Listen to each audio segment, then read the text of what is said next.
So, good evening, ladies and gentlemen.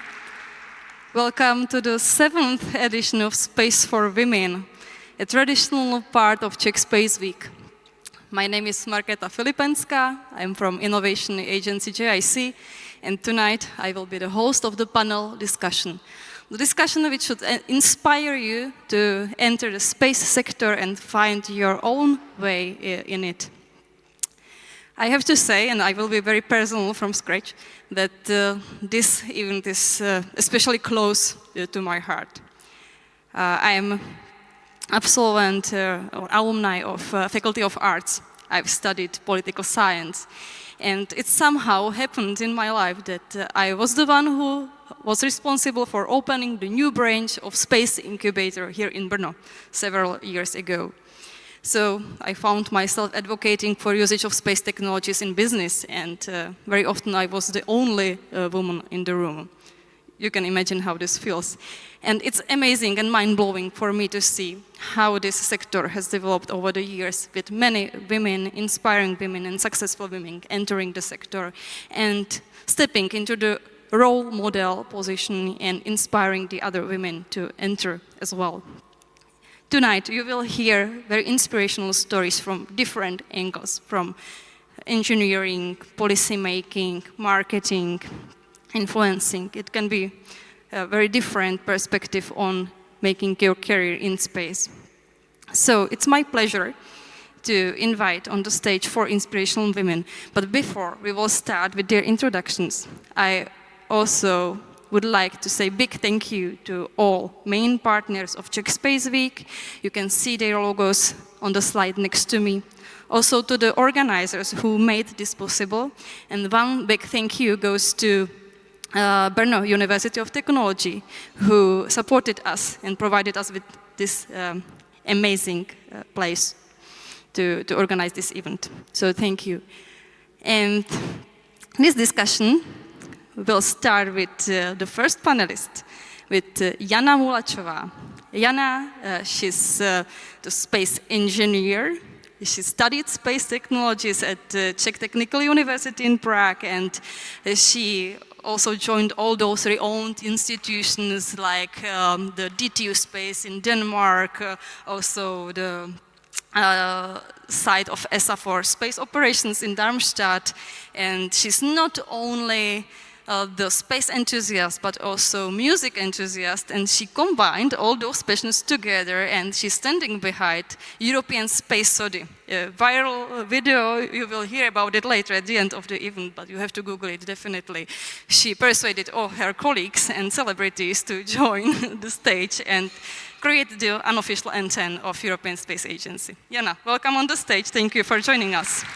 Please sit down. So, the next one who will join the discussion is Indira Feustel. Indira is over 27 years the medical language speech pathologist, and she met Andrew Feustel, married him, and Andrew is former NASA astronaut. So that's how space came into Indira's life, and she became also the global space influencer, because she's advocating for STEM education for space, and she's empowering other women and young people to explore space and its possibilities. Indira, welcome on the stage. Fun fact about Indira: she's of Czech Indian origin. So her mother is from Brno and Znaim, so that's also the reason why the Feustel family is very often associated with Czech Republic, and we are very proud of it. And the third panelist, Lucie Kopecká. Lucie is working for OHB Space as a marketer. She's working for marketing, but she studied economics and international relations in Prague and in Brno. So she's coming from very unexpected fields, and she will show you how you can get into space from non-STEM fields. Lucie, welcome. And last but not least, Marie Němečková, my former colleague from the incubation center. Maria studied, I forgot, security, sorry, I was like, peace studies, no, it's security studies. And part of his research was also space security. And Marie got inspired by space and looking for some pathways towards space. And a few years ago, she visited Space4Women, and then she found her way to space, and now here she is. She's the Space Hub Director at Czech Invest, and she's responsible for creating the environment for space companies in the whole country. Marie, welcome, and thank you for joining us. So that's it. Let's start with the first questions, which is common for all of you. And I would like to ask you, what's your personal journey? So how did it happen that you pursued your career in space industry?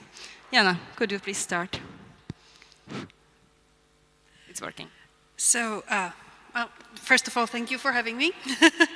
My personal journey is a fairly boring one. I'm a child of a graduate of the nuclear physics faculty of Czech Technical University and a math and physics faculty of Charles University. So that was my choice. I wanted to be a vet, but that was not meant to be.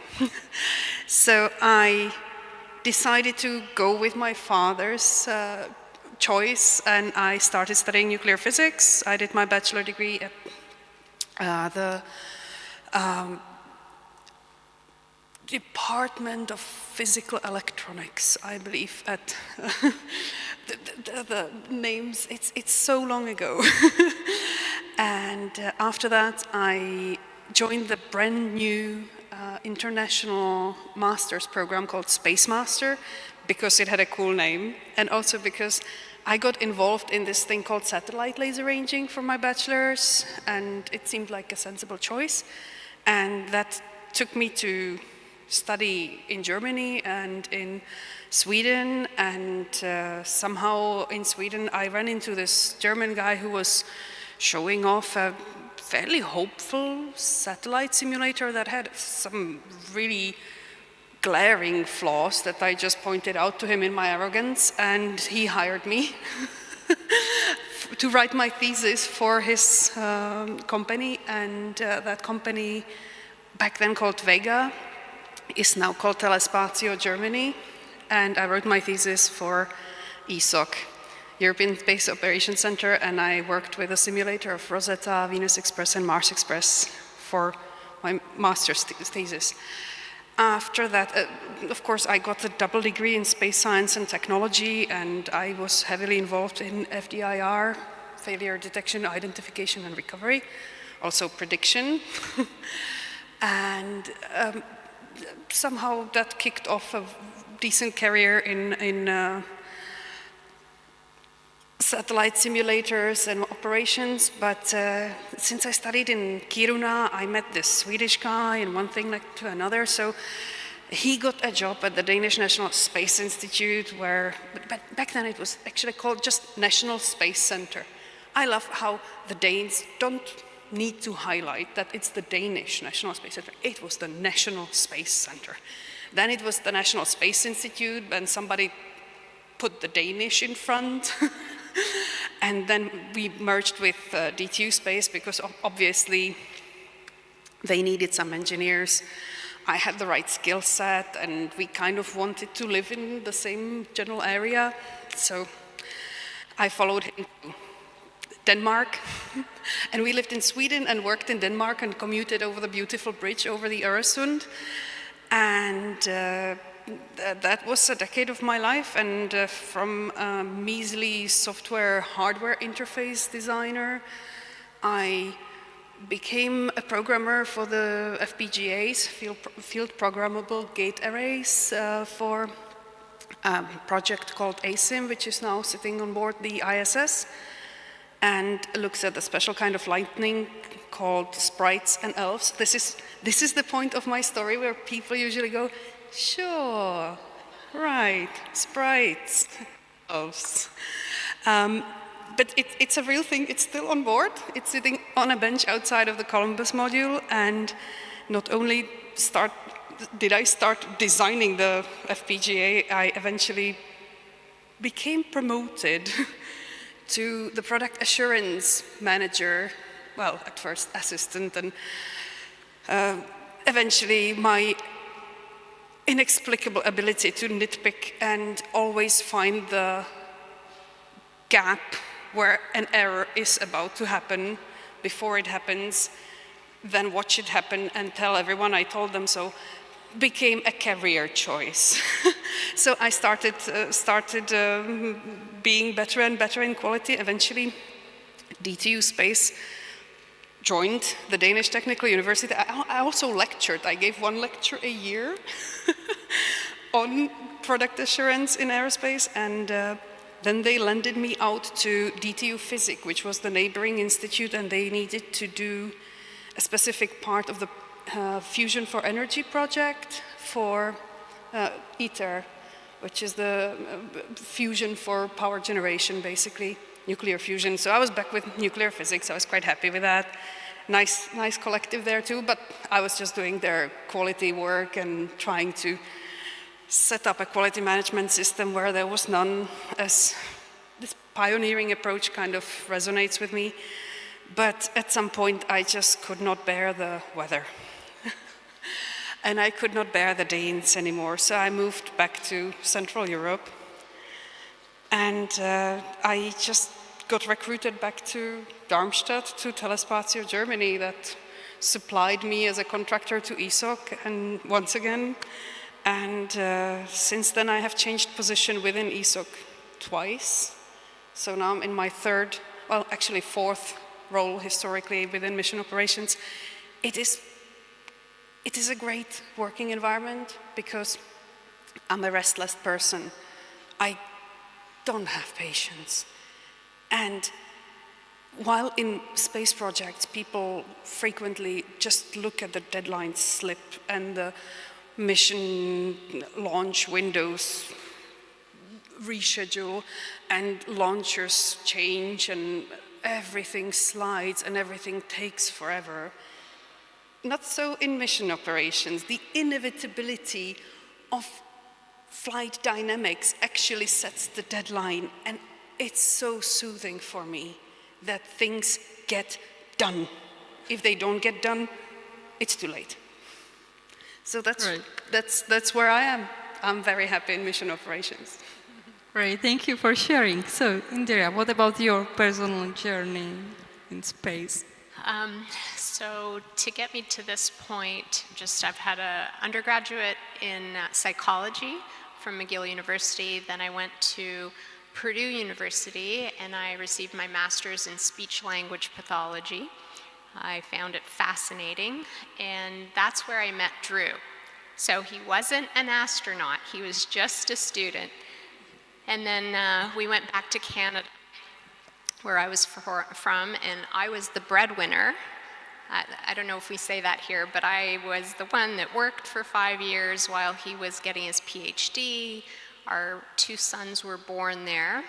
And then Drew had an opportunity to work for ExxonMobil, and I continued to.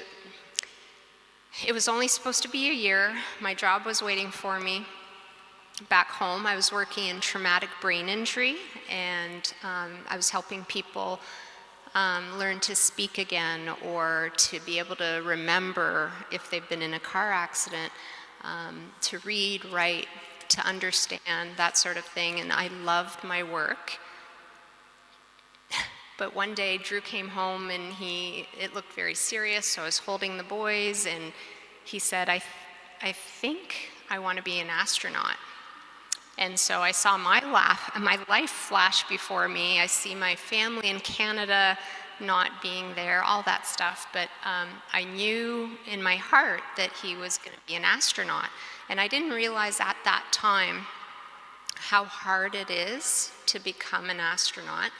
But he got in first selection, so there went my job, but I figured out a way to keep working. It was very important to me, and Drew was wonderful. So he supported me.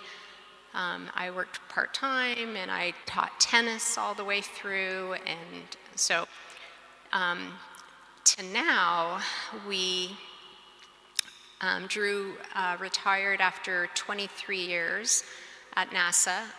I've had a great career as a speech-language pathologist, but I've taken my skills in communications and applied. We now have our own business in consulting and public speaking, and it's called Space LLC. And Drew and I are also presidential ambassadors for our university, Purdue University, and that's very fulfilling and very rewarding for us. We get to go back to campus and either trying to help mentor or inspire the students, faculty and staff as well. So thank you so much for having me. Dobrý večer, ahoj všichni, jsem tak ráda, že jste tady s námi. Being in Brno is super, super special for me because my babička, dědeček, my mom and her siblings lived here. So very nice to be back. Great, thank you for sharing, Indira. So, Lucie, you studied economics, international relations. It's not very associated to space, actually, so how did this all happen? What's your personal journey to OHB Space, Czechspace? Yeah, exactly. Well, first of all, thank you for having me. It's really amazing to be here with these great, inspiring women. And yeah, as you mentioned, I studied at the University of Economics in Prague, and I went on Erasmus in Berlin. And I started to gaining some work experience as well, and I actually got an internship at the European Parliament in Brussels in the HR department. And after I finished my bachelor studies, I moved to Brno, and I was searching for a job opportunity in HR department that would have this additional value for me, you know. So at the European Parliament, it was the European politics that was super interesting for me. And I wanted something, you know, kind of similar that would have this, some spark in it, some job that would actually motivate me, because it's super important for me. And at that time, I found an opportunity at OHB Czechspace, and they were searching for someone more experienced. So I thought, probably it won't happen. But the second I saw the vacancy, I knew that I had to apply because it was just amazing. And in the end, for my big surprise, I actually got the job. Yeah. And it opened the door for me to the space industry. So I started in the HR department, then I went more to the marketing side, and now I am responsible for the marketing and PR of the company. And yeah, I have to say that the more I dive into the space sector, the more interesting it gets, and yeah, it's just crazy, and I love it. Great, thank you for sharing. Maybe you can give the microphone back to Indira, and you have another one over there, so it will be logistically simpler. Maria, so what about your personal journey? I leaked already some information, but you will add a lot. No. I think, oh, great. Amazing, thank you. I feel like you've already told my journey to everyone here when I was coming on stage. But if I have to, I think I have like a few pivotal moments in my life. First was that one of the first things that I learned as a kid was the solar system. I would have my father, before going to sleep, repeat the solar system every night, and so it was one of the first things I remember. I didn't know how to write, I didn't know how to read, but I knew how the planets go in the solar system. I also had like a baby telescope, etc. But that's the thing, that when you're a kid, you want to be an astronaut, you want to be a space person, but you don't actually consider it a career choice, right? So then I went to study international relations and political science, etc. And I really liked that field, but it wasn't like quite right. And then I had an internship at the Czech Ministry of Transport at the space activities sector, and I was like, wow, even a person that's not an engineer, who does not do rocket science like me, can do space. That's interesting, because I hate math. I have to say that. I'm really bad at math. So it was a surprise for me that I can do the dream career even without math, right? So that was the first pivotal moment for me. And then the second one, I went on to study. I finished my studies. I went to study security at the Charles University, and there was like a technical module. I always inclined into technology, so it was like I had like astropolitics and space security. I really liked that field, and I actually went to Space4Women in 2019, and I was like, okay. This is the second pivotal moment for me. I really need to do this. This is amazing. And I started to get into the Czech space more, right? So at that time, I was writing my thesis on the Galileo system and the space security implications, etc. And it was still like the political science kind of view.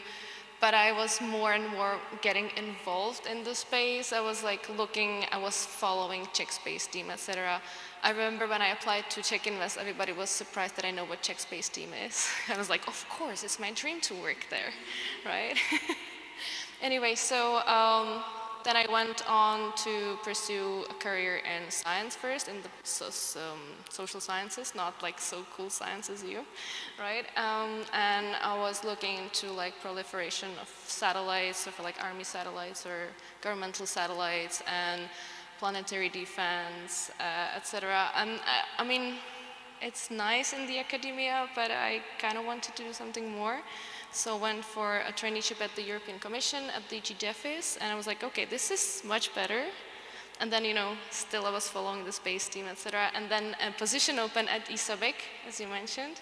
You were there at the time, I remember, right? And I was like, okay, I'm not qualified, but I have to try, I have to do it. And then I remember at the interview, I was like, okay, I want to do this job because I want to be in the Czech space, I want to be part of the Czech space team. And I was like, how do you know what that is? Right? And so miraculously I got in, and it's been a crazy ride ever since. And since this year, I've been in a different position at Czech Invest, but it's still like the Czech space team, and we still do the space weekend, maybe more. I do more of Czech space week, let's say. And it's amazing, and I love it. So I would say it's a childhood dream come true. And I have big thanks to the Space4Women debate, honestly. So thanks for having me. Great, thank you for sharing, and also that we can see that it already has an impact after 7 years only. This brings me to the question about breaking stereotypes, because not surprisingly, space industry is male-dominated. So what's your recipe or recommendation how to change this situation? From very diverse perspective, I believe. So who wants to start? Jana is already, of course. I would say just don't fit the mold. I know for sure I'm not normal. I mean, there are Gaussian curves where I'm on one end or the other. It would actually not be normal to be normal in all aspects of your life.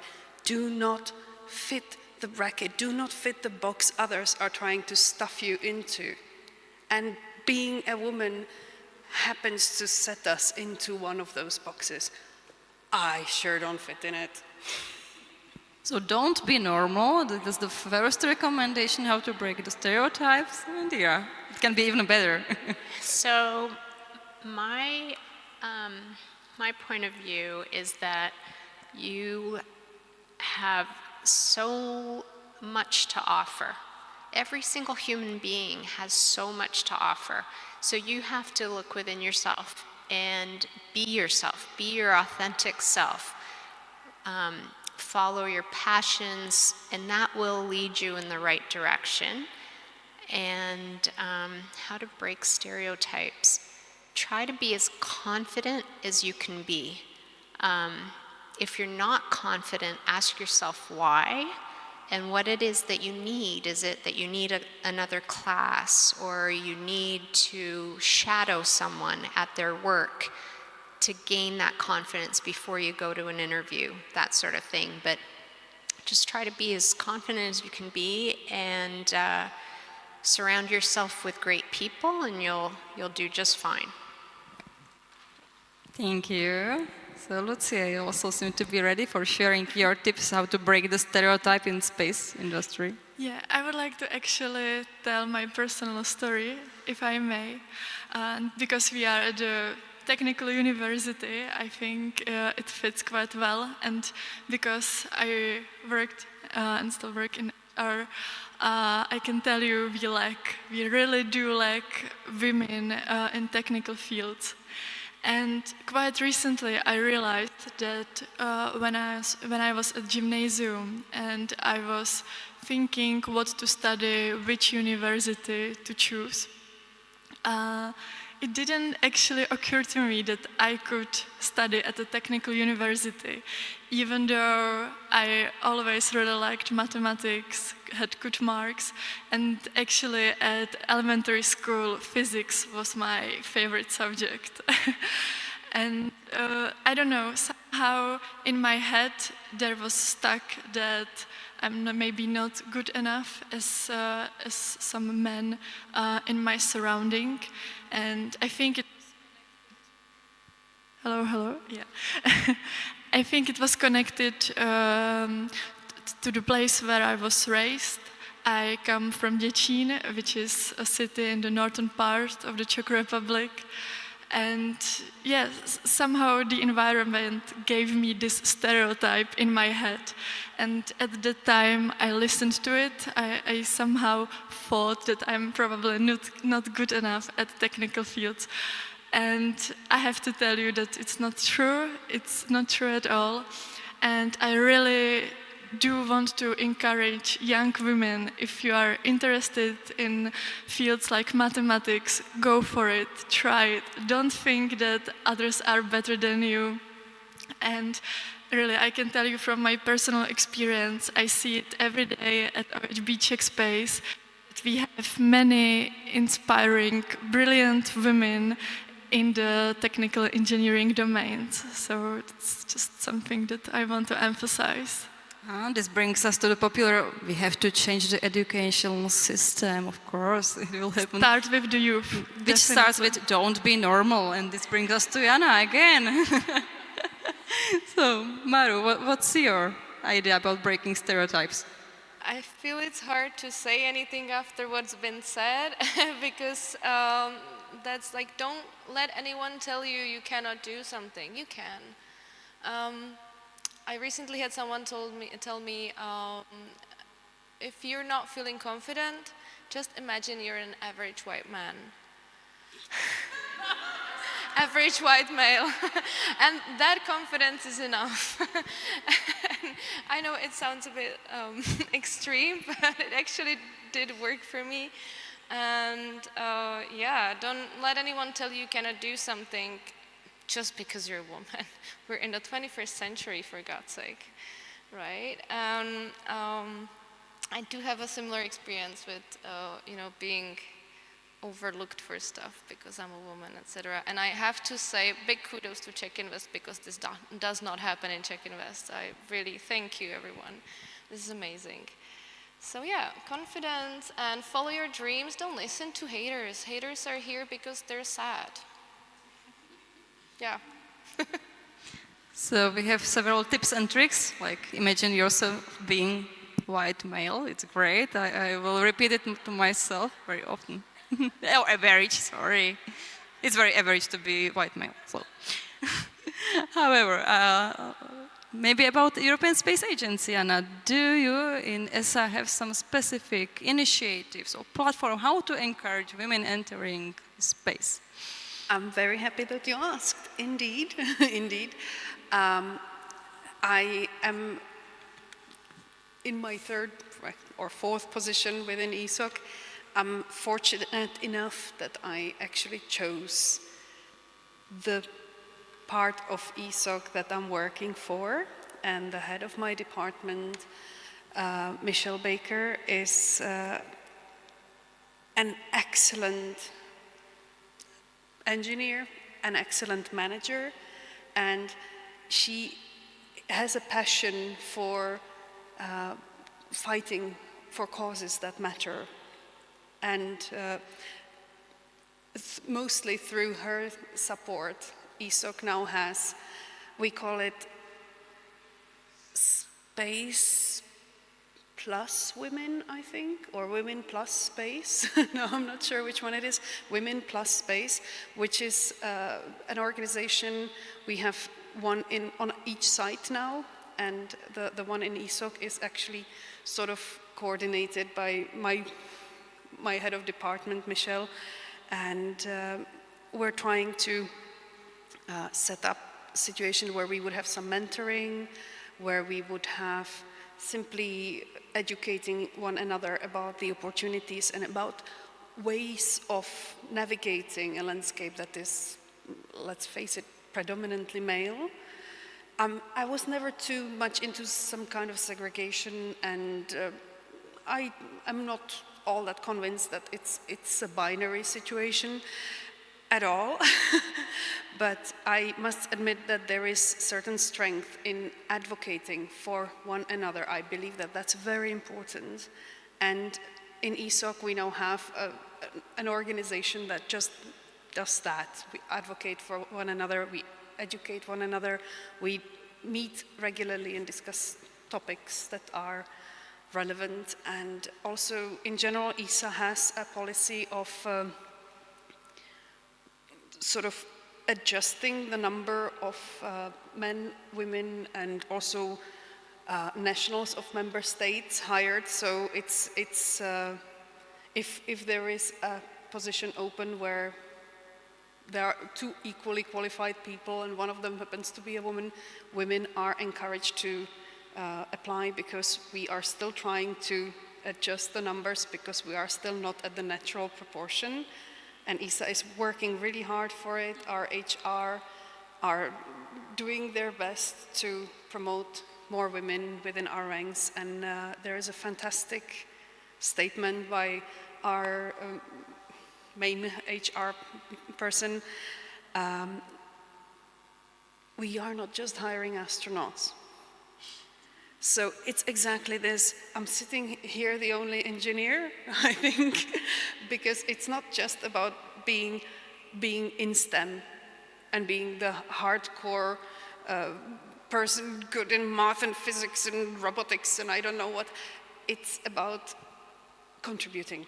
And ESA understands full well that we need all kinds of professions, and in quite many, it is predominantly women who studied that subject, and we need those as well. ESA has a small army of lawyers at this point. My copyright situation may have contributed. Great. Maybe are there any other platforms encouraging women entering space? Do you have any other ideas? Maybe except the European Space Agency, maybe Indira, if you know about some. Is the question, could you just repeat the If question? there are some platforms encouraging women to enter STEM education or even space specifically? I think there are many, I really do.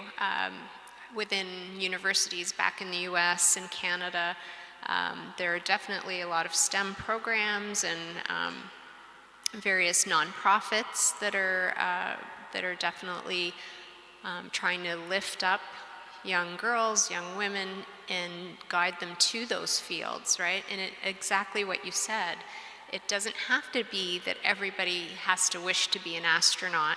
It can be a STEM-related field, because we need our perspectives, our unique strengths in every area: medicine, engineering, technology, everything. So I am proud of those organizations, and we just have to keep mentoring and And honestly, thank you for having this space for women, because we really need the space. We have a lot to offer. Okay. You can. Just You need to keep it closer to your mouth, then it will oh, work. sorry. Just one thing to add. I don't know if you've heard about the Women in Aerospace. It's like a global organization that's trying to unite, connect the women in aerospace. I think that's a very inspiring effort, and it's exactly what you were saying, like we need everyone. I mean, it applies also to men, like we don't need only engineers, right? But especially in women, in a lot of fields, they don't realize they can do space, and that's something that Women in Aerospace is trying to do, and I'm actually hoping we could open a Czech chapter soon. Yeah. Great. Lucie, maybe I would like to ask you about another topic, and this is your expertise in PR. And you were part of the team, PR team behind the SOVA satellite campaign. So can you share with us what is it like and what is it about, actually, all the activity? So how is it marketing satellite?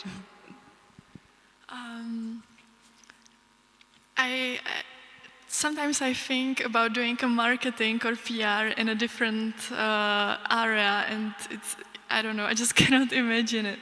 I have to say that I really enjoy the job, and it actually took me quite some time to realize my contribution to the company, because in the beginning I felt like I'm lacking the technical knowledge, but I realized that it's actually at the same time a potential for me, because as I don't have the technical background, I can actually talk to the engineers, do the research, and transfer those for non-technical people, let's say, difficult information in a way that people like me would understand it. And that's what I'm trying to do when I write a press release or write a marketing, social media post or something just that I put on our website, to make it that people like me would understand it. And it's so nice because I get to learn so much about these cool satellites and initiatives and ESA programs, and yeah, it's just wonderful. And talking about PR, this brings me back to Indira, because you are a global space influencer, you are using your voice in advocating space. And how did you start building your platform? And what's the content you provide there?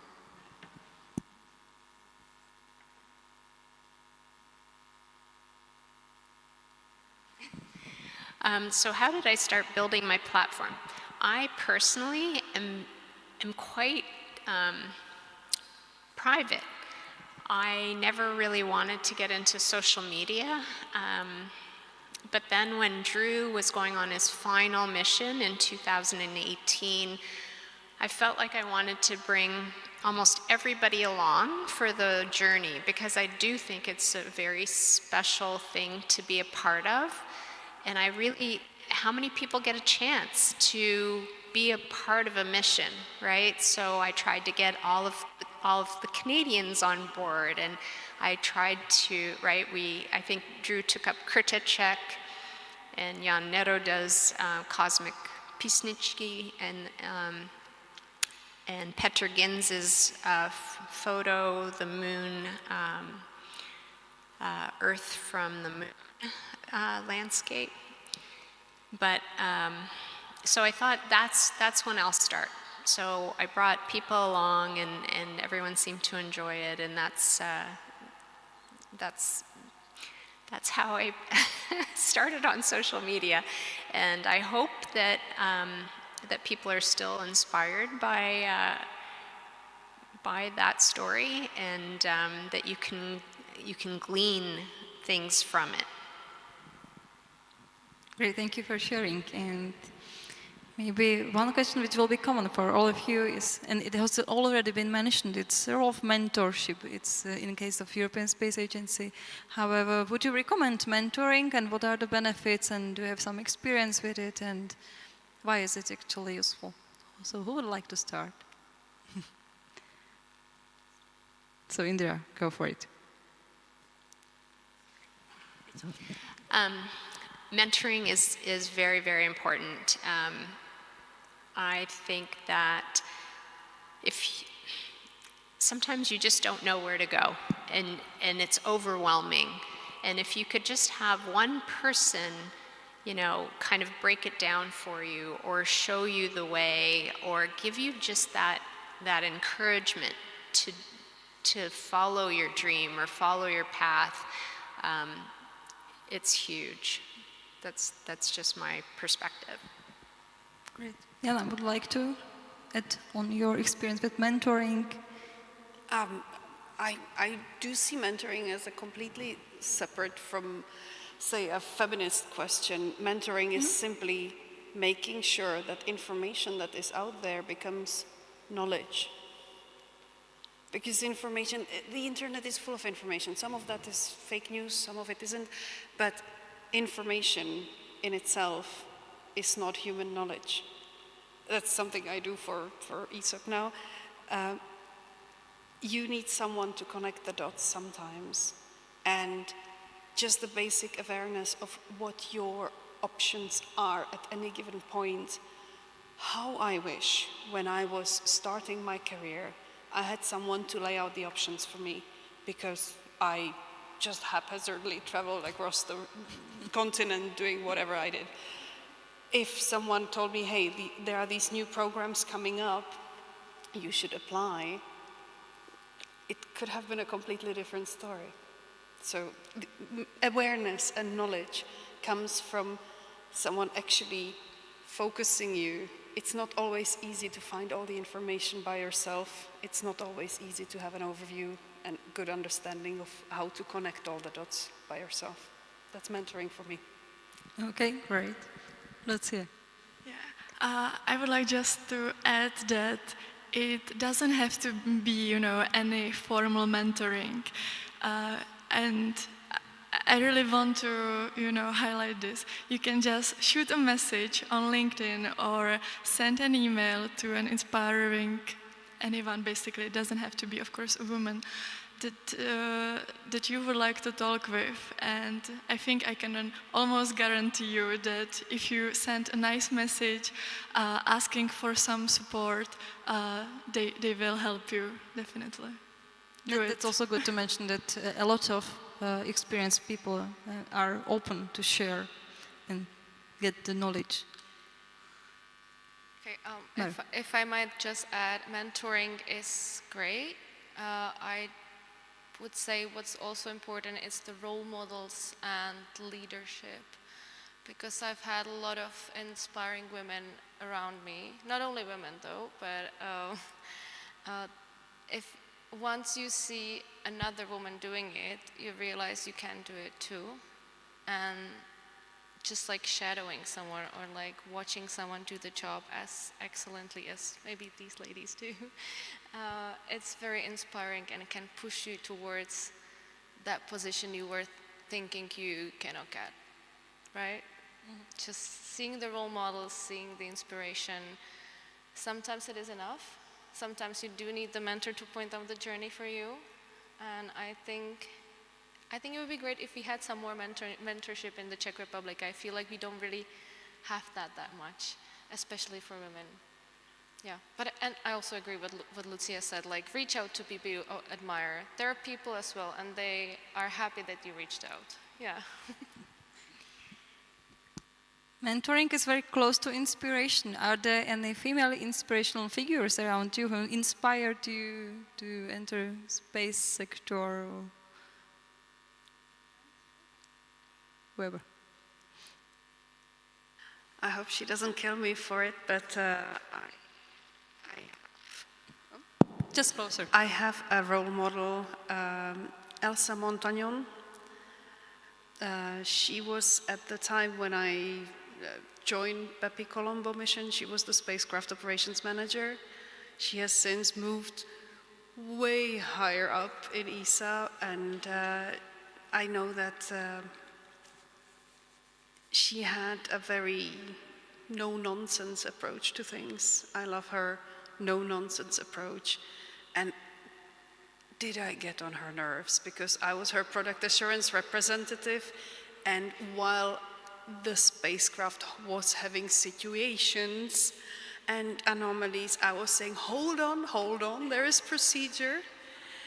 I'm sure that she does not fancy me as much as I admire her, because I was pain for her, but I have great admiration for that woman. So, Indira, who was the inspiration for you? I'm going to, well, first of all, this isn't with the space sector. I was named after Indira Gandhi, the Prime Minister of India. And without being too political, we need to see more women in leadership. We are ready. I think the world would be a better place.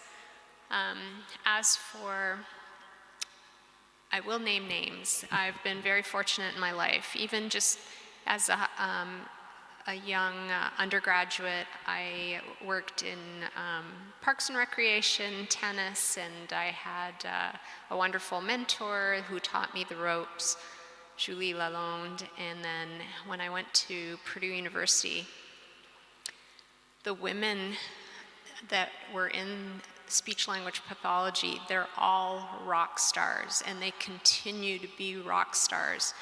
I was really fortunate to go to one of the best speech-language pathology programs in the nation, and to this day, they are friends and mentors, and I'm Barbara Solomon, Macklin Fristow, Georgia Malandraki, etc.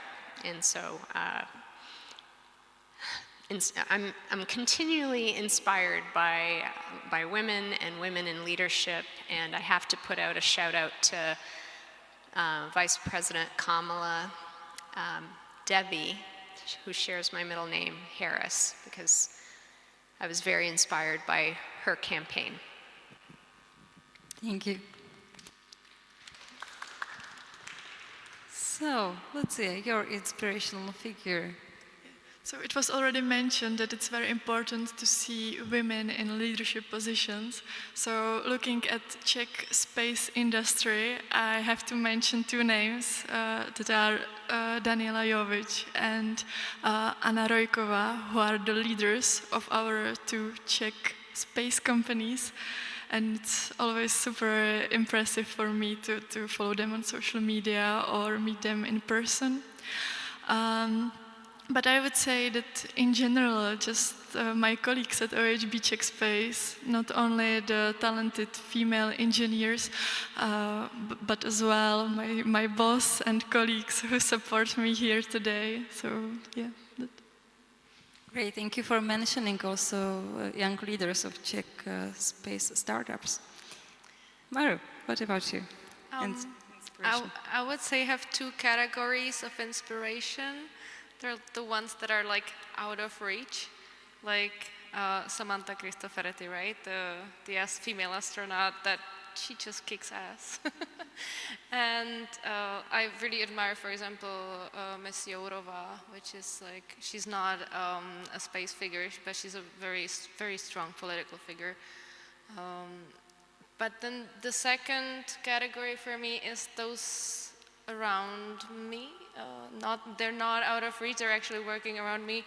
I would say honestly, like all the women that have been to this panel in the previous years, yourself included. Wow, your journey is amazing too. Those two that you mentioned, and like this is gonna sound like brown nosing, honestly, but like for me, a big personal inspiration is Tereza Kubicová. She's just big applause for Tereza. Right. And I actually do mean it, because she like founded the Czech Space Week. She founded the Space4Women. She did so much for the Czech space, and I know she does get credit, but I don't think she gets enough. And it's been such an inspiration working with her and under her, etc. So I think, yeah, that's one of the current inspirations for me. Tereza, I hope you are crying right now. It's very dark in the room, so I cannot see it, but without Tereza, we wouldn't be sitting here, and the Space4Women would never happen. So it's great acknowledgement. Thank you. Exactly, there wouldn't be no Space Week, right? However, I'm slightly running out of my questions, and this opens room for your questions. Unfortunately, it's very dark in the room right now, so if you would like to ask some questions, just raise your hand and you will get the microphone from the organizers. And be loud, because I will not see you.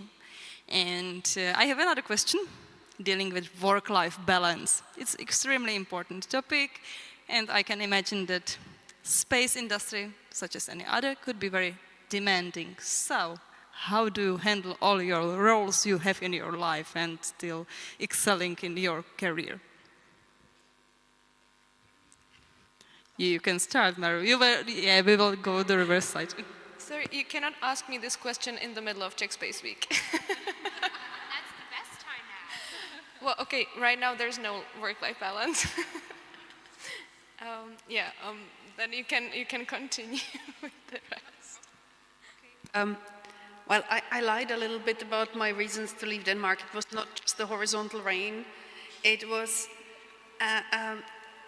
stress-induced anxiety disorder that completely knocked me out of function for months. It actually threatened my life. That's how stressed out I was. And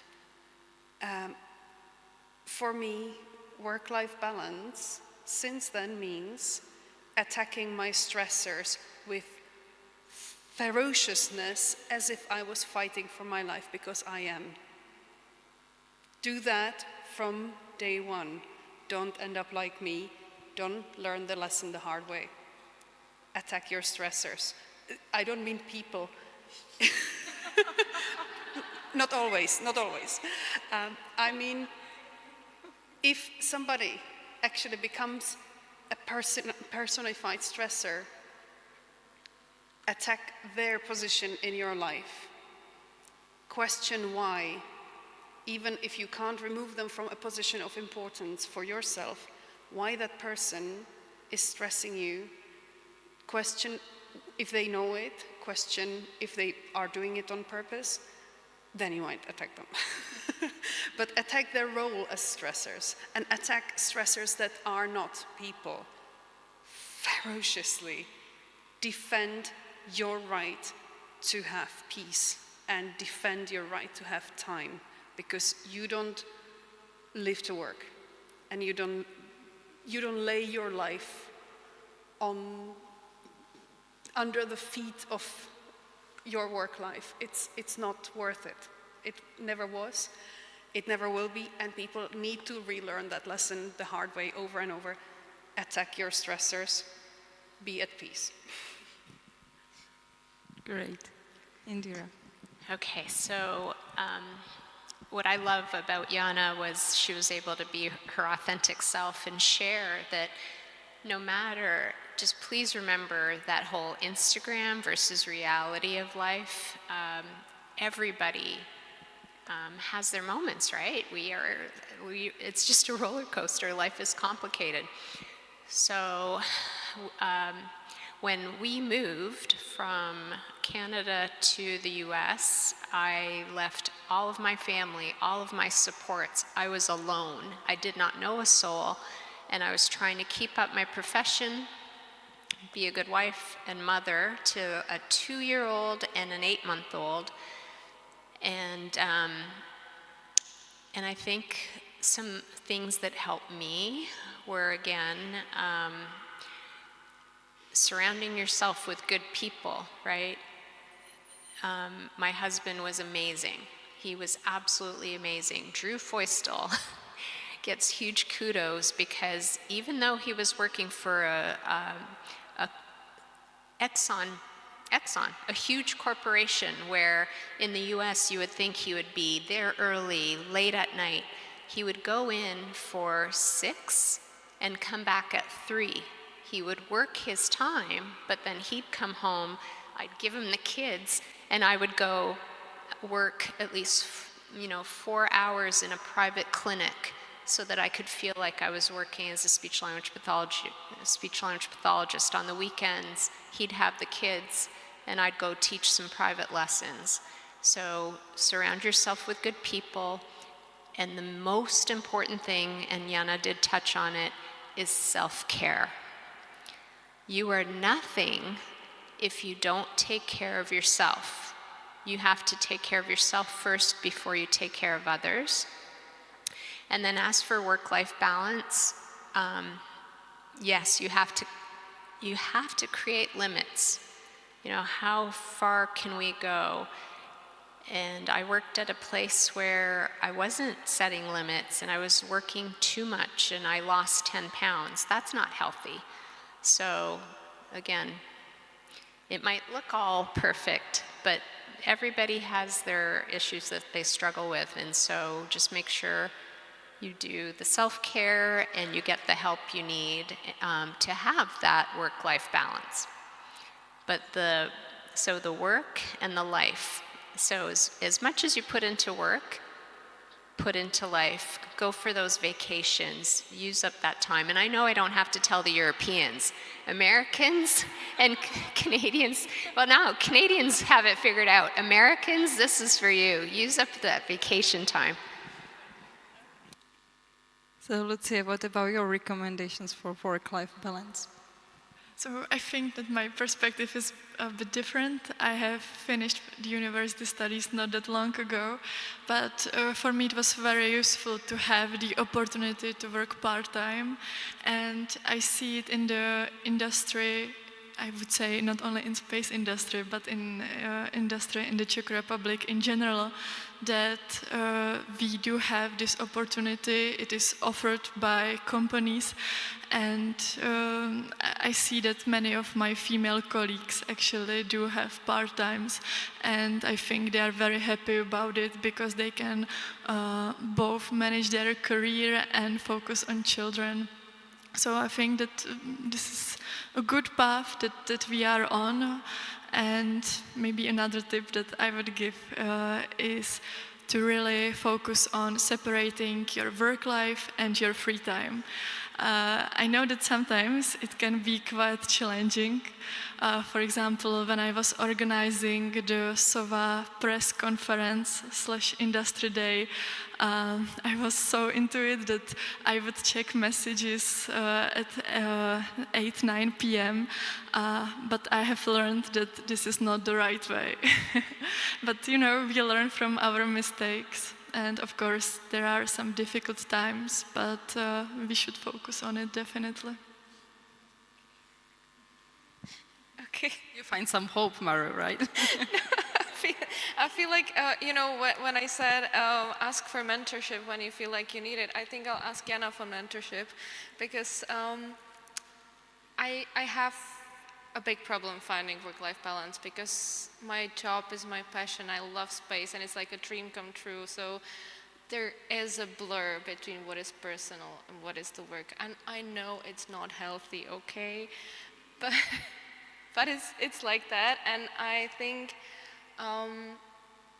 it's okay. I think like if you do what you love, you can somehow, sometimes, not all the time, ignore some of those boundaries. But maybe not, maybe from what I've heard here, maybe not. And one point, I think there used to be a trend of like, you can have it all, you can have career, you can have kids, you can do everything, and it's so tiring. I mean, I don't have kids and it's still tiring, and I see my female friends being so tired all the time, and I'm like, it's okay if you don't have it all, you can have what you want and pick what you want and then do that, right? So, and that's, for me, that's work-life balance. Right now, I chose my career, I chose my passion, but when I decide I don't want to do that, I will choose something else. I don't need to have everything, right? So, yeah. But please, Jana, I'll message you. You can see in the real time how you can get a mentor. If you want advice on how to attack your stressors, my answer is, unfortunately, my personal answer is angrily. Angrily. Yeah, I actually wanted to ask, like, what if the stressor is me? Do I attack myself? Try not to be angry with yourself, but I would say you drive yourself, and if you push and overdrive, I always set my boundaries. I said I can do a non-stop audit for 2 days where I don't sleep and I have to be entertained and I have to constantly work for 2 days straight, then I'll just go home, sleep it off, and I'll be fine. That's my limit. If an audit would be 3 days and I would have to continue the same intensity of activity and sort of hawk-eyed sleeplessness and working after the auditing hours to create the report, I would break down. So I know my limit is 2 days without sleep, then I need to sleep. Similarly, 2 years, I can do any horrible, stressful job for 2 years. That's my limit. Push me into the 3rd year and I'll break down. And I know not to push myself already. Set the limit. So it's 222. Can I just realized one more thing. I think it's important to point out what Indira said about the people in your life, right? Because that's also because we're here like Space4Women, etc. If you do not have the luxury of having a supportive man, the work-life balance is hard to find. So find yourself a good man, girls. I'm so happy that I'm not the one who will say this. Sorry. Yeah, and friends and family, etc. But I would say like, it doesn't need to be a man, right? But your life partner needs to be the supportive one. And I think like we're both lucky to have someone like that. And I think that's very, very good. Yeah. Coming from someone who literally lives next door to my job, 24 seconds from door to door. It's sort of a PTSD from when I commuted between 2 countries over the bridge. I'm surrounded in my bubble. In ESOC, we have this little pond of all the same fish all over again because we just swap employees between UMETSAT and ESOC, and we all speak English to each other as a matter of habit, and we don't mingle with the local German population all that well. So it's hard to snap out and leave work at the door, especially if you look at your office from your window. But that's the thing. We have the people. It's still the same people and still the same faces, and we do tend to talk shop in a pub, but we know to relax about it when we're not working. Because in mission operations, if you keep pushing yourself, we know creature comfort becomes an absolute must. But my first experience with mission operations was I laughed how many lessons learned have been raised in the database about catering of the critical operations. People were bickering over cookies and peanuts and carrots and salad and coffee and decaf chocolate. But it's unbelievable. We were just biological machines, and we go bonkers when we over-caffeinate or under-sugar or over-sugar. You can see people erring so much more if they are hitting low blood sugar slope or something like that. And you need them well-rested, not stressed, on the top of their game, and with a sensibly accessible toilet. Creature comfort is everything if all the assets you have are people. And let's face it, we're not replaceable by AI just yet. So we are the assets of our respective businesses, and we have to maintain ourselves. So think about it that way. I never leave work, but I leave the tough part of it at the door. So this is my last call to action to the audience. Are there any questions you would like to ask our panelists? So speak now, or you can ask later. Don't be shy. That was one of the advices you got today. Are there some in the first row on the right side?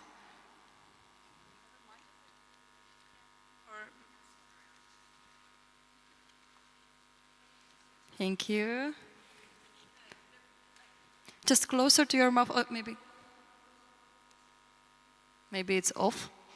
It was. Hi everyone. Hi, good evening. I'm Kimberly Softu with TRL Space. I know most everybody on the panel except Jana and Indira, so welcome. I'm working here in Brno in the space industry. A lot of you guys, we know each other professionally, and I want to say that I appreciate every input here today because it resonates over the last year since a lot of us have seen each other. Because part of the comments I received this week were, "Where have you been, Kim? We haven't seen you since last year." Well, the fact is I've been working, and I think everybody up here understands that when we get involved in stuff, we don't have the luxury of the balance. Jana knows this, Indira, we all know, Lucia, Maria, we all know that we get sucked into this expectation of us as professionals, right? Because we're passionate.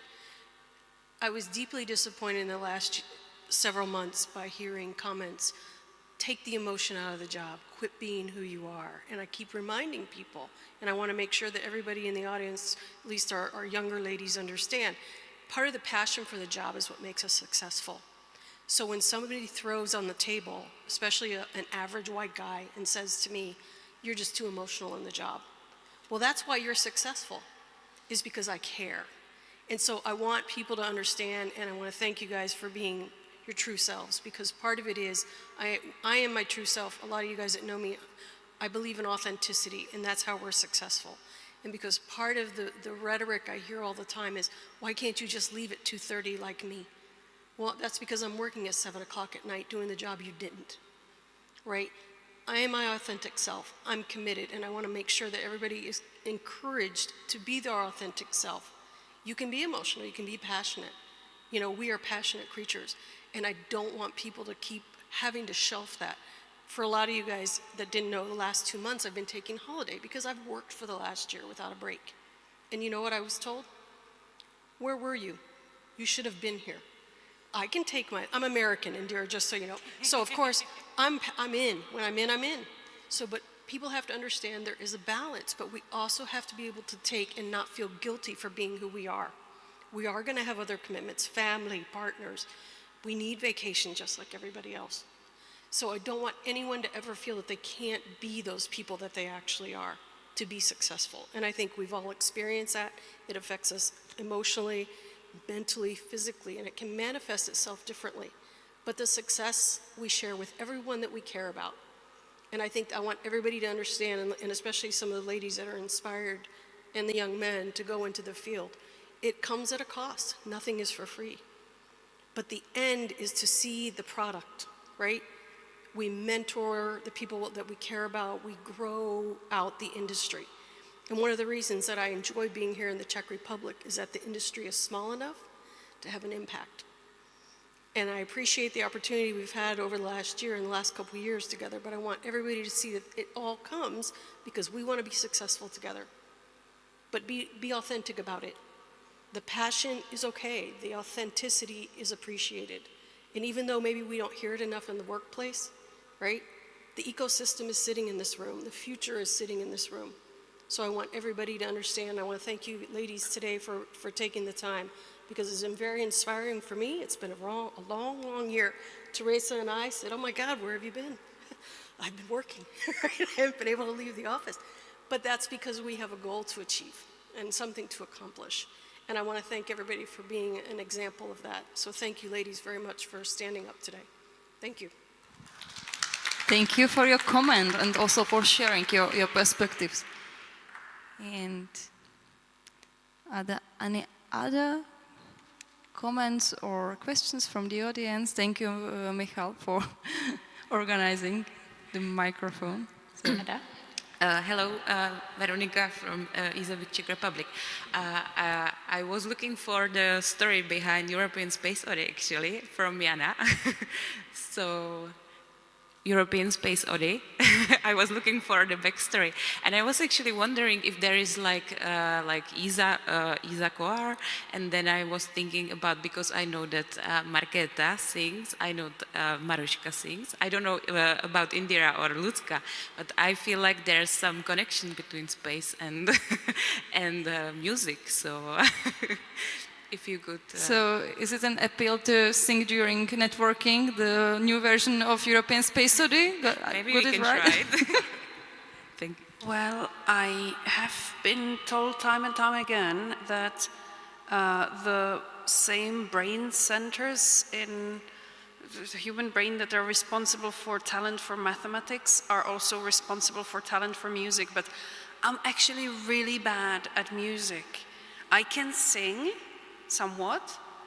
I'm now trying on Duolingo to play the piano, and I still haven't learned the notes. That's how bad I am. I can play the ukulele because it has 4 strings, but I'm really bad at music. I'm just very stubborn, so I get stuff done. So I got this done because I heard it in my head, and I saw what the music video should look like in my head, and I coerced my superbly talented colleagues to work as a team and deliver their best, because apparently I'm very good at doing that. And ultimately, I even coerced one of our colleagues to organize the choir. We actually gave a live concert where we sang the whole song end to end with all the vocal parts that are really difficult. It's a really complex song when you get down to it, and she trained me to sing it. So I don't believe in these like interconnected talents. I'm really bad at music. I'm sorry.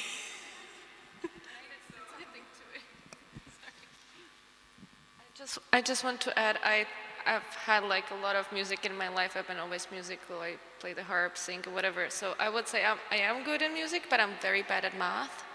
So I agree with what you say, but just the other way around. Yeah. But if I may follow up on Veronica, please tell us about the video. That was also my question. Yeah. What's the story behind European Space Odyssey?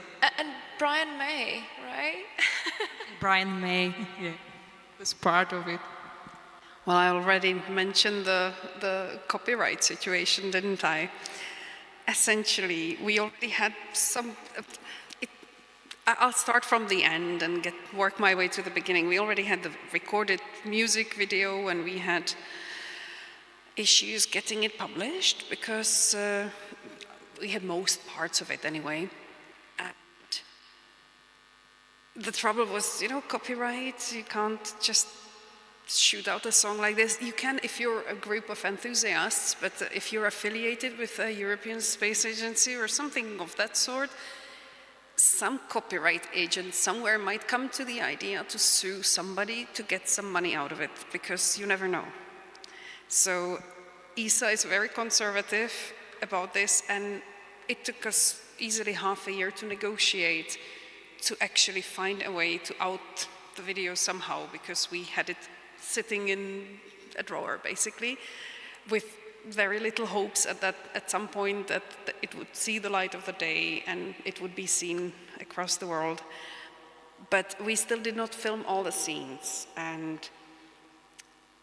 the former Rosetta project manager, Matt Taylor, promised me that he would mouth the words "science really matters." They're actually sang by my boyfriend, Johannes. But we wanted Matt's face on it because he's a scientist, and it would be so befitting. Every actor you see in the video is playing themselves, but it's not necessarily their voice you hear, because not everyone is a singer. So there is just a couple of voices you hear over and over, and nobody noticed. So Matt sent me, I asked Matt to film a short skit where he's just saying, "Science really matters." I sent him the part of the music, said, "Film yourself in some cool background or something." And he said, "Yeah, sure, I'll do it for you." And then he surprised me with, Brian and I were at this event because, of course, Brian May works for ESA. To an extent, he's an astrophysicist. He's smarter than probably most people in this room too. He's a genius, besides being a genius musician. And apparently, Bry really liked the song. He was really super excited about the video, and he wanted to be in it. And it was actually removing the problem with the copyright, because it became also his project that way. and the copyright situation was alleviated. It was his project now. And to go back to the beginning, how it started was, it was not a happy start. My horse died, and I had so much spare time at my hands all of a sudden. Also, tons of spare cash all of a sudden. Weird. But I was in this ukulele orchestra that had regular. Yes, we have a ukulele orchestra in ESOC. I'm their worst player. As I repeat myself, but I'm really bad at it. And after the rehearsal, that was in a lunch break, we were going for a quick bite to the cantina, and someone said, I think it was Johannes, my Bavarian boyfriend who flies a Mars mission, said, I really feel tempted to try and play Bohemian Rhapsody on ukulele. And I was like, yeah, that sounds hard. I'm sure there are chords I can't play in it. And I have this, I saw this fake mockumentary about weird Al Yankovic, who apparently has the same brain disorder as me, that as a sort of a screensaver on the back of my mind, I constantly rhyme different songs. I hear something on the radio and I make my own lyrics, and I am feeding my rats. I used to have rats. I'm feeding my rats and I'm making little songs on random melodies that I know about how I'm feeding the rats and how they bit me, and yay. I can't help it. If somebody should look into it, it might be a disorder. And as we were discussing the Bohemian Rhapsody, I just had this, there's all these Galileo. It's funny because we have all these Galileo launches on our mission board in the main control room. It would be kind of neat if we could make a music video where we would highlight them and point at them. Then people sitting around me were saying funny stuff like, oh yeah, it's like the Spacon has a safe mode and he says the scheduling has an uplink set aside for me. And then the other Spacon from the other control room screams, for me. And then the third one from the astronomy control room says, no, for me. And of course, I wasn't even familiar with all the lyrics. I had to actually look it up because you think you know Bohemian Rhapsody, but actually anyone who tries to sing it, if they're as bad as me at it, tries to hit somewhere between the soprano and the alto, because it's very confusing when you hear it. Once you start practicing it, you find out how the melody should go, and it's complex. But I also wasn't completely 100% on all the lyrics, because Bismillah, really? I never noticed. So yeah, I sat down and I wrote my first ideas for the lyrics, and then a bunch of colleagues who had these brilliant ideas iterated the lyrics. We had to take out a few things that we thought might be problematic.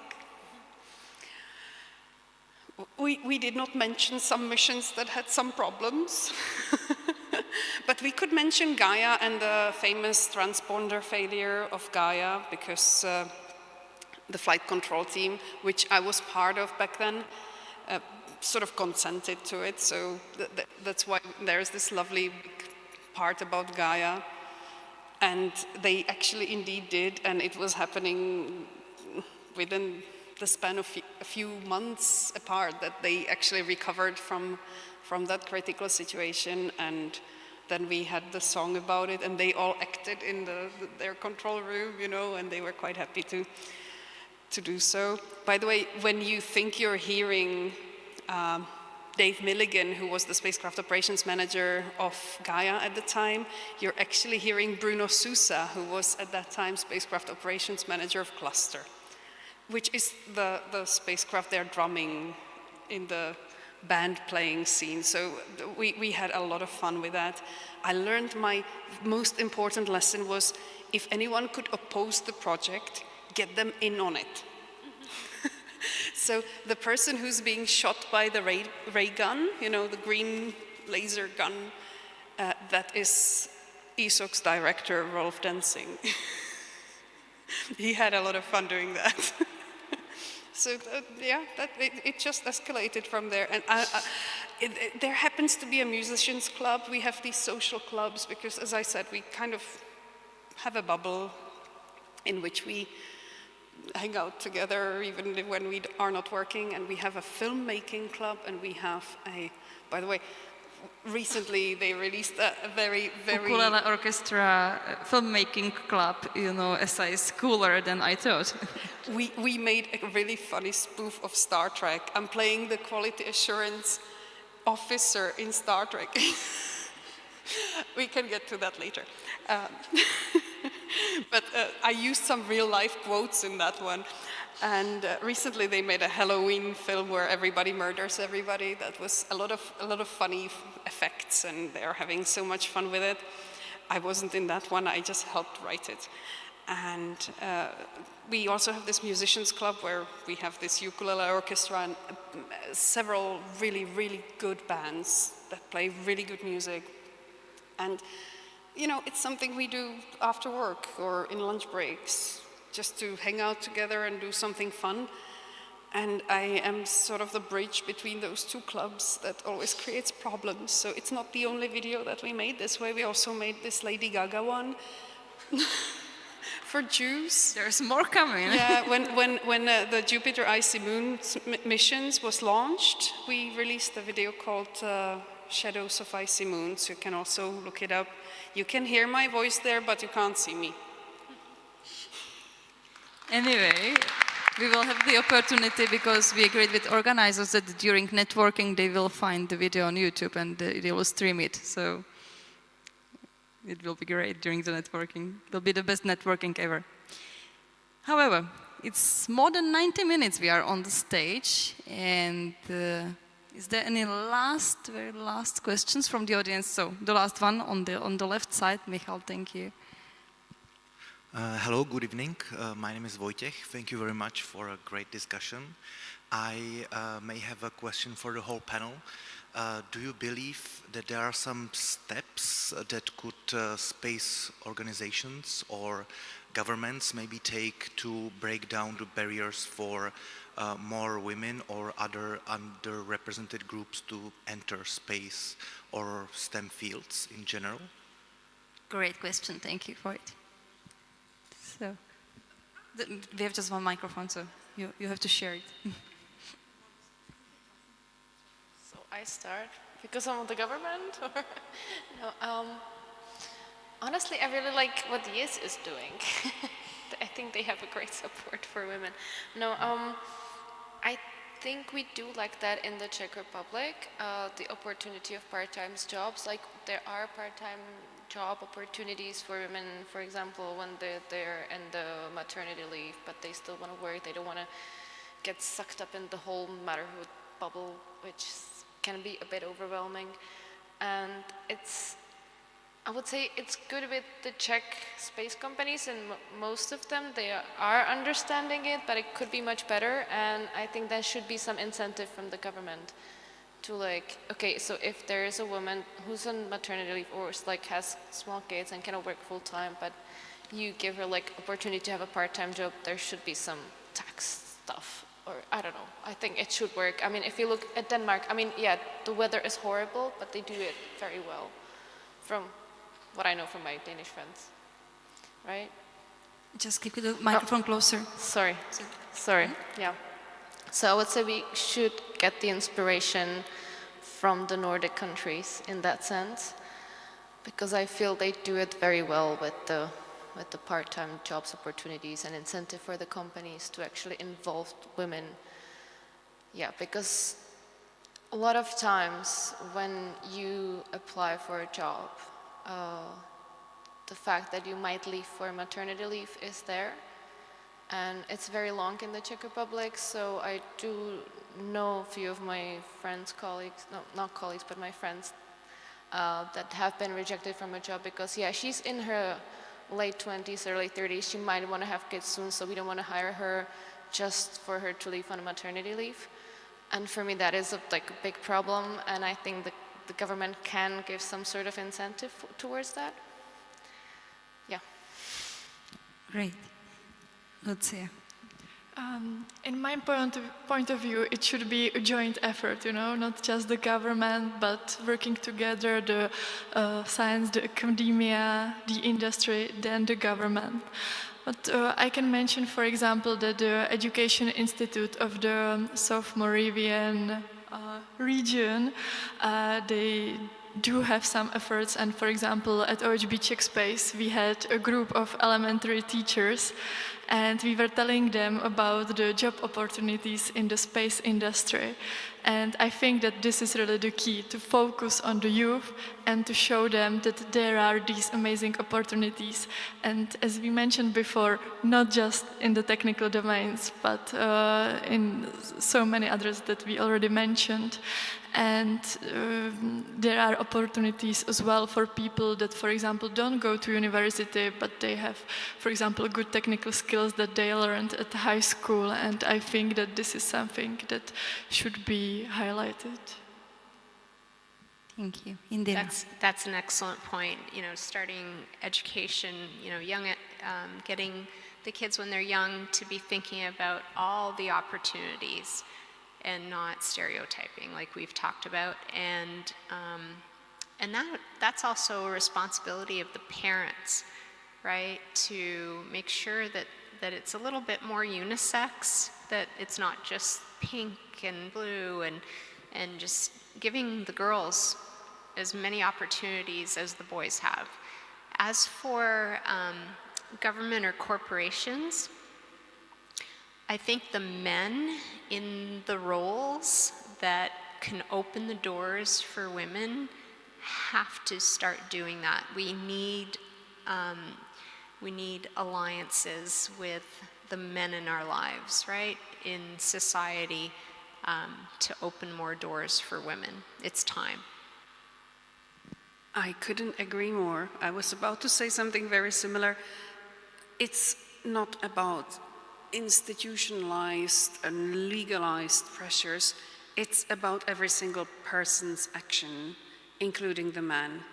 Advocate for the women around you. If you see something that should not be laughed off, don't laugh. Because there are so many situations when women are pushed down or even harassed, and everyone around is acting like they saw nothing, or they just don't know how to react. Do react. Don't laugh it off. Support the women. If someone speaks about a woman badly behind her back, say, why would you say that? Is it just because she's a woman? Just do your best. It does not have to be a law, but it's good to have a culture. It's good to have a culture in every institution, every company, where it's just not funny to be sexist, because that helps women the most. I would like to add my perspective from the organizational point of view. I'm working for Public Innovation Agency.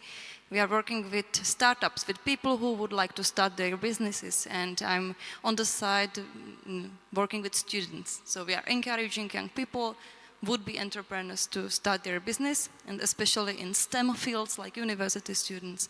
And what I see in my daily life is when we have male student from Faculty of Electrotechnics, let's say, so he wants to use his know-how from the university to start his business.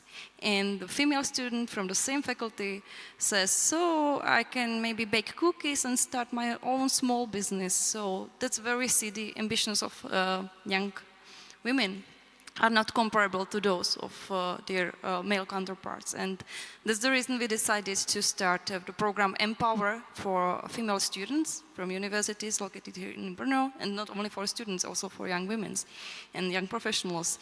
And we empower them to use their know-how from the university, from the field, their expertise, and to start the business, to be able to imagine themselves as leaders, as the ones who are building the company and employing more people. So that's the activity which is, of course, dealing with changing the mindset. And we as an innovation center, we would like to be loud about empowering more women in doing business, actually, and to change the whole situation. And this wouldn't be possible without support of our director, who's, of course, is man. So he's the biggest advocate, and he's breaking the stereotypes. So I just would like to highlight what you have said. Jana, you would like to add I on? just had a great idea for the sort of logo one could use for it. It would say "Zdravej panenko v koutě," but v koutě would be struck through, and it would say v předsednictvu. Yeah. So, great, that was great question from the audience. And my very last questions to all the panelists, or is there some other, but no. So, I will go for the last question to all of you. So, I call it message in the battle. So, what's the message you would like to leave to young women sitting here in the audience? What maybe you would like to hear at the beginning of your career? So, the final message. Indira is the best to be the first one. You are enough. Great, thank you. Being nice is nice, but you don't owe it to anyone. Lucie? I say go for it. If you are interested in it, just go for it. Don't be scared of studying in, for example, technical domains, but even if you don't and have different passions, don't forget about the opportunities in the space industry. It may take some time before you get there, but it's definitely worth it, so just give it a try. Last but not least, Mare. It's hard to follow all these. I would go with just do it, but I feel like we need to add something more. I really like what Kim said. Be authentic, be yourself. Don't be afraid to be yourself, because that's enough. You can do it, go for it, and don't let anyone tell you that you cannot, because you can, right? So, thank you all for sharing. Big applause for these closing remarks. Ladies, enjoy the applause. Okay, I see some gifts coming.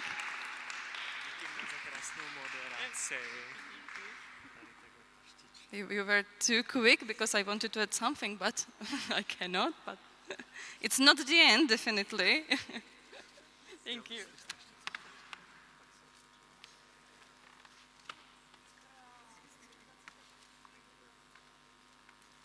I hope that at the end of this event you will be capable to find yourself in space industry as those amazing women. That you will find yourself a mentor and then you will not try to be normal.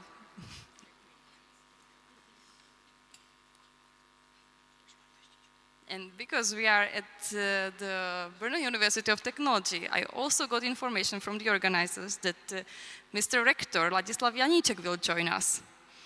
I'm not sure if he did, but I would like to invite him on the stage if he's present. He's not.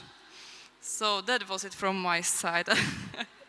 So thank you all for coming. Enjoy networking. I hope that European Space Study will follow soon. And enjoy the evening.